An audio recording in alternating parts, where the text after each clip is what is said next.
అన్ని కుడతారా ఇంకా కొంప తీసి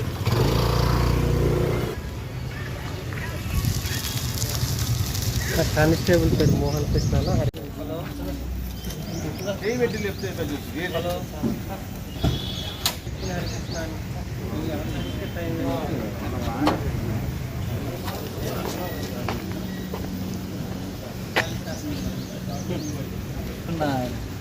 మోహన్ కృష్ణ అతని పేరు హరికృష్ణ కాదు.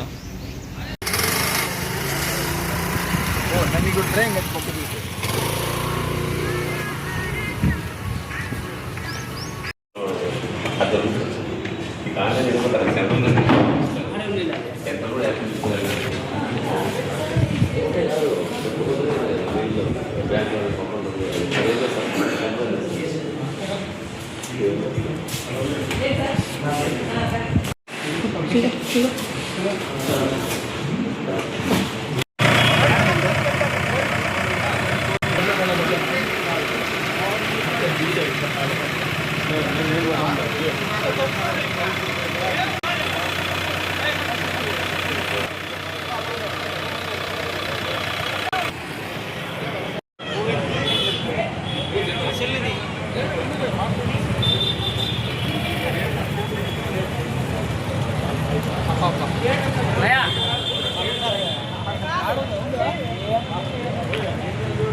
సార్ అదే డాగ్ స్క్వాడ్తో ఎతుకుతున్నారు సార్. మీకు అది తమిళనాడు నుంచి వచ్చిందంట సార్.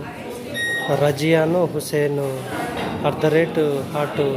@gmail.com ఆ లెటర్లు కూడా మీకు పెట్టాను సార్ వాట్సాప్లో. Okay sir. Razia Hussain sir మీకు లెటర్లు పెట్టాను చూడండి సార్. అవునవును సార్.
ప్రాంగణంలో బాంబు పెట్టారని సమాచారం వచ్చిన సమాచారం మేరకు మాకు సమాచారం ఇచ్చారు మేడం గారు. వారు ఇచ్చిన సమాచారం మేరకు మేము మా సిబ్బంది అంతేకాకుండా డిఎస్పీ ఆధ్వర్యంలోని ఈ క్లూస్ టీము హెడ్ క్వార్టర్ సంబంధించిన క్లూస్ టీము అన్నీ కూడా పిలిపించడం జరిగింది. ఇక్కడ కోర్టు ప్రాంగణంలోని జడ్జి బంగ్లాలు ప్రాంగణాలు ఏమైతే ఉన్నాయో అన్నీ కూడా క్షుణ్ణంగా పరిశీలించాం. ప్రస్తుతం మేము పరిశీలించిన దాని మేరకు ఇక్కడ ఎటువంటి ఆధారాలు ఏం లేవు. బహుశా ఇది ఫేక్ కాల్గా ఫేక్ మెసేజ్గా మేము భావిస్తున్నాం. ఉన్న విషయం అనంతపురం పీడీజీ గారు అంటే మా అనంతపురం జిల్లా హిందూపురము సత్య జిల్లా అలాగే అనంతపురం జిల్లా యొక్క జిల్లా జడ్జి ఆయనకు ఒక మెయిల్ వచ్చింది. ఈరోజు 11:55 అనంతపురం జిల్లాలో ఉన్న అన్ని కోర్టులకు పేల్చేస్తామని చెప్పి తమిళనాడు సంబంధించిన ఎల్టీటీ సంస్థ నుంచి ఆర్డీఎక్స్ పెట్టినాము, కోర్టు ఛాంబర్లో పేల్తాయని చెప్పి మెసేజ్ రావడం వల్ల మాకు వెంటనే అనంతపురం పీడీజీ గారి యొక్క ఏఓ గారు హిందూపురం ఏఓ గారికి ఆ మెయిల్ ఫార్వర్డ్ చేస్తున్నారు. వాళ్ళందరూ కూడా మాకు చూపించి సహకరించాలని చెప్పినారు. వెంటనే హిందూపురంలో ఉన్న క్లర్కులు, లాయర్లు, కక్షిదారులంతా మేము కూడా వెంటనే బయటకు వచ్చినాము. ఇప్పుడే 1 టౌన్ పోలీసు వాళ్ళు కూడా వచ్చి అంతా సెర్చ్ చేస్తున్నారు. ఈ ఎల్టీటీ సంస్థ ఇంతకు ముందు కూడా మన భావి ప్రధాని రాజీవ్ గాంధీ గారిని చంపిన దాంట్లో హస్తం ఉంది కాబట్టి ఇక్కడ ఉన్న లాయర్లు, కక్షిదారులు, క్లర్కులు అందరూ కూడా చాలా భయభ్రాంతి జరుగుతూ ఉంది. బాంబు స్క్వాడ్ కోసం మేము అందరూ వెయిట్ చేస్తూ ఉన్నాం.